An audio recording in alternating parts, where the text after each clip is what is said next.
Assalamualaikum warahmatullahi taala wabarakatuh. Hari ini kita akan sambung lagi tajuk pembelajaran kita yang bertajuk Gembira Melentur. Dalam topik hari ini, yang pertama, objektifnya ialah menamakan otot-otot utama yang terlibat semasa melakukan senaman regangan, dan yang kedua, kamu boleh menyatakan faedah melakukan regangan.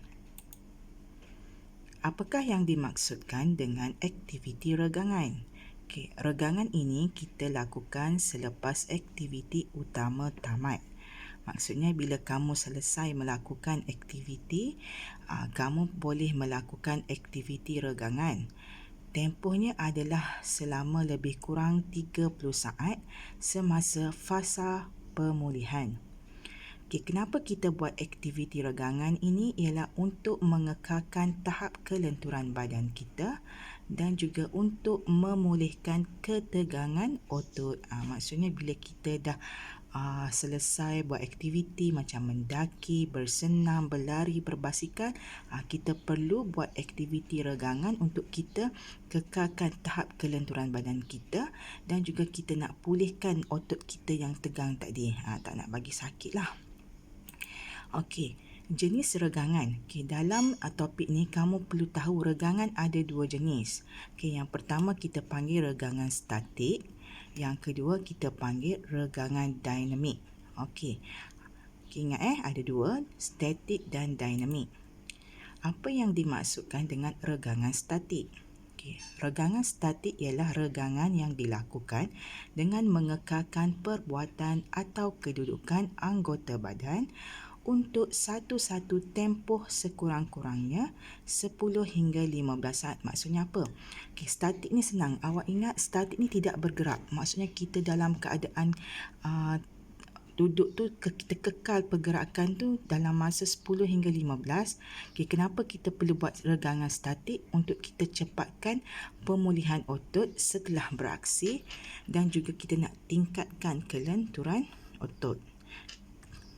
Ini adalah contoh regangan statik dan otot yang terlibat. Sebab kita kena tahu nama otot tadi kan. Ini ialah gerakan yang pertama. Maksudnya statik. Kita berdiri tegak, kita angkat tangan, luruskan tangan. Di sini otot yang terlibat ialah di bahagian belakang kita, iaitu namanya otot trapezius.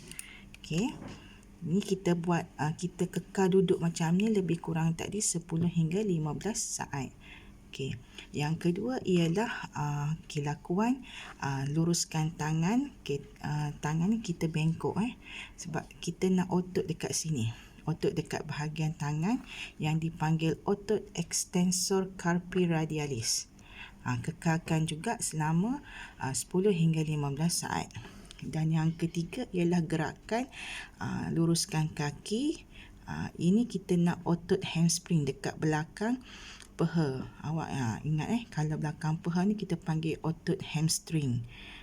Ini. Kemudian kita ada lagi gerakan atau lakuan yang keempat, macam ni. Bengkok kaki dan pegang tangan. Ini kita aktiviti perpasangan, tapi kalau nak buat seorang pun tak ada masalah kan. Awak berdiri, pegang satu kaki, luruskan. Ini ialah otot yang terlibat di bahagian hadapan, tak di belakang hamstring. Kalau depan kita panggil quadricep. Yang di depan peha kita. Kemudian gerakan yang kelima, macam ni, awak tunduk, luruskan di bahagian belakang di otot yang terlibat dekat sini yang dipanggil otot latissimus dorsi. Ini aktiviti yang kita boleh buat regangan statik.